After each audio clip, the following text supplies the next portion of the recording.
kindness is serious, because we're going to see 6 simple steps that can allow us to maybe put one of these on every single person's face that we meet, because it is a habit that only we can control. So maybe we'll get into it. I have one simple question for you all. Are you a kind person? I don't ask this to shame you. I ask it so you'll listen. Many of us think that kindness is born into us. It's given to us from our teacher that we have in kindergarten. It ends up becoming who we are, what we are, why we are. For some of us, it changes over time and space, through our profession, through what we believe, what we're meant to be.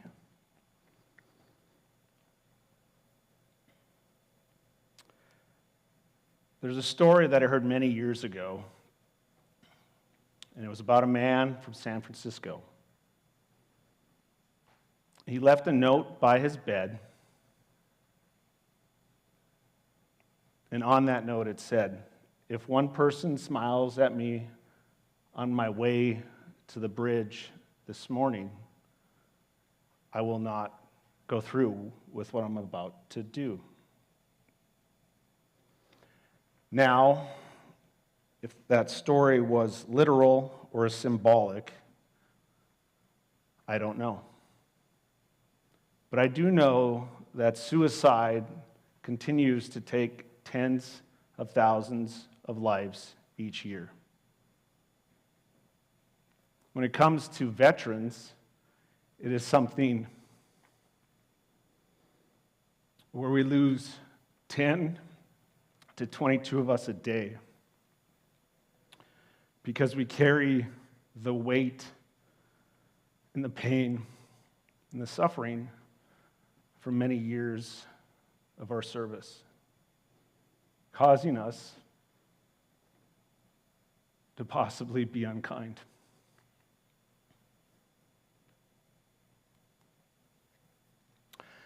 Please know support is available. In the U.S., you can call or text 988 for immediate help. Veterans Crisis Line, you can call 988, press 1, and then you can also text 838-255. But there is hope and there is light through all this.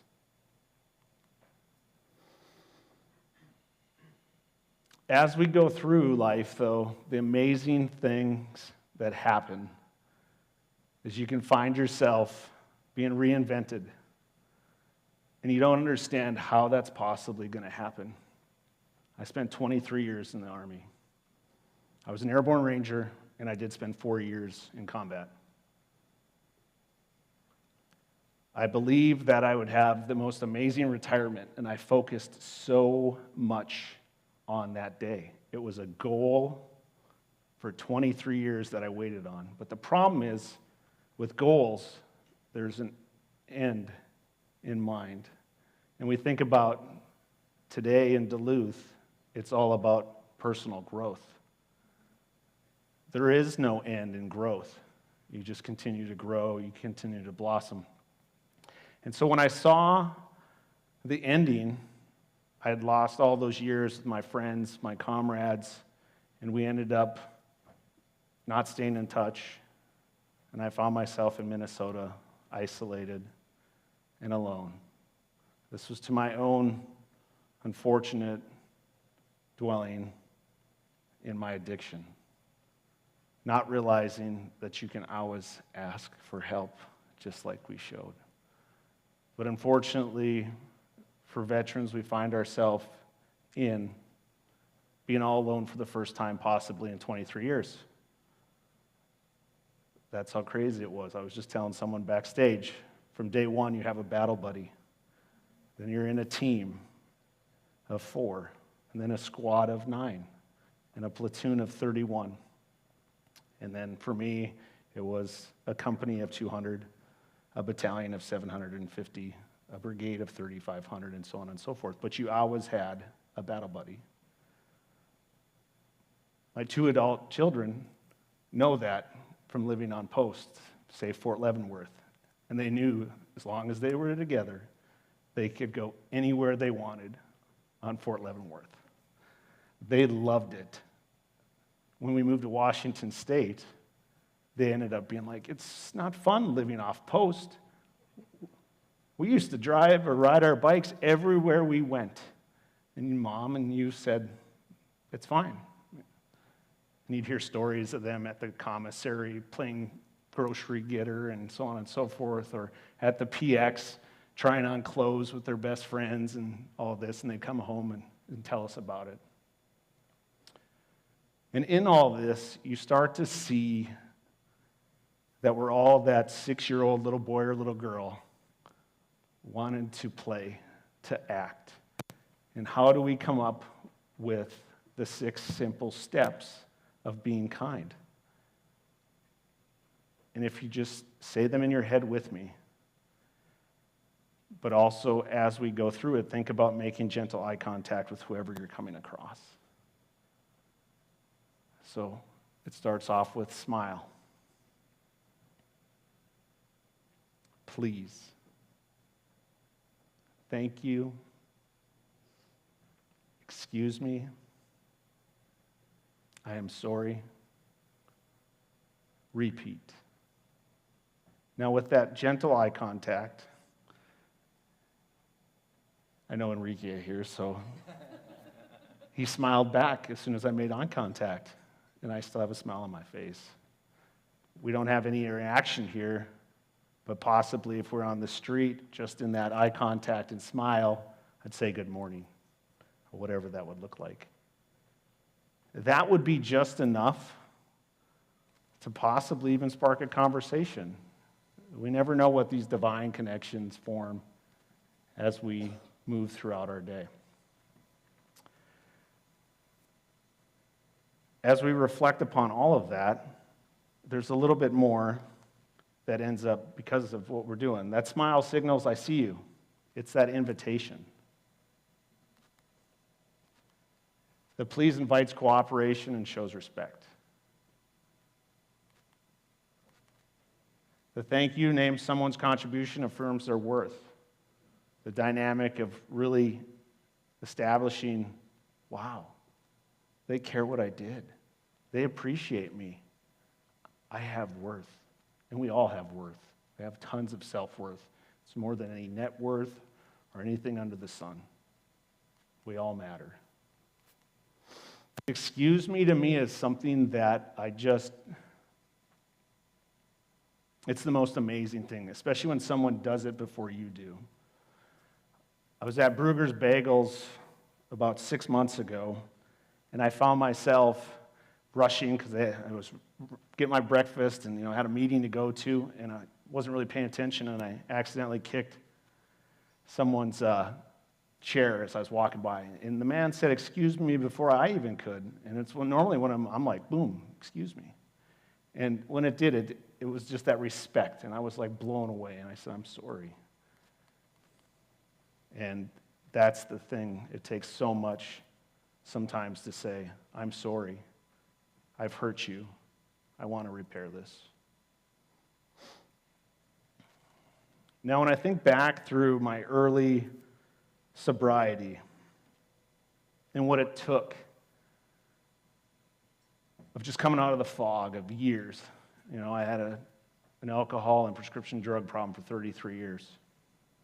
A no proud moment starting to drink at 12 years old as I teach 6th and 7th grade boys today around the same age when I started drinking. I can't fathom them drinking because they don't talk about it. It's not part of anything they do. But at 12, that's what I was doing. And so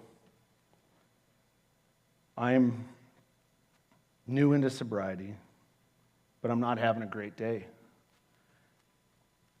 Oh, look at that. I forgot about repeat.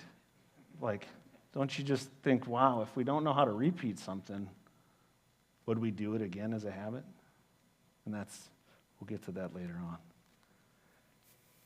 But I was having a rough morning. I found myself getting groceries, which today probably doesn't happen as often for the people that do know me, because I have a fasting practice that works really well for me. But I was at the grocery store, and I was about ready to check out. And this lady said, "Excuse me, sir, do you know where the coffee is?" And I said, "Yes, ma'am, I absolutely do." And she was smiling at me, and I smiled back. We went and got the coffee, and she said, "Thank you." And it was just so amazing to me in that moment because it was what I needed to lift me up at that time. And it got me through another day. Now, when I reflect further on I'm sorry, there was a time, I call him my little brother today, but at work we got into an argument, and I didn't say I'm sorry. I didn't apologize. I let it go a couple days, and that's not really what we're supposed to do in the program. You should make amends as fast as you can. And as I understand and look at that, I came back a couple days later, and I said, "I'm sorry." In the acknowledgement of that, you could tell he really opened up, and we hugged each other, and it just carried on into something that has allowed us to be like big brother, little brother today. And knowing if we have competition in life, who can be the bigger person and make amends, especially that I knew that I had done something wrong and I could take responsibility for it. I know it's not an easy task, but it makes you feel so much better. Now, the last story that I'd like to share with you is one that it comes from while I was in service. It was a night where we were long patrol, and one of my non-commissioned officers had seen a soldier that was struggling.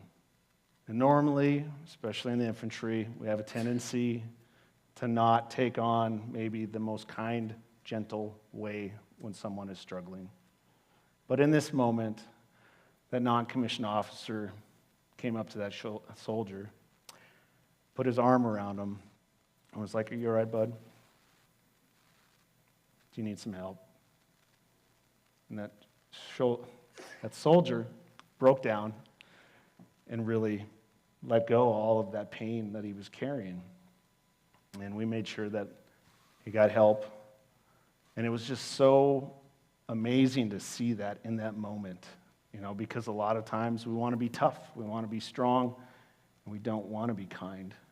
And it just has to be that act, that random act of kindness, that one random act of kindness that changes this world.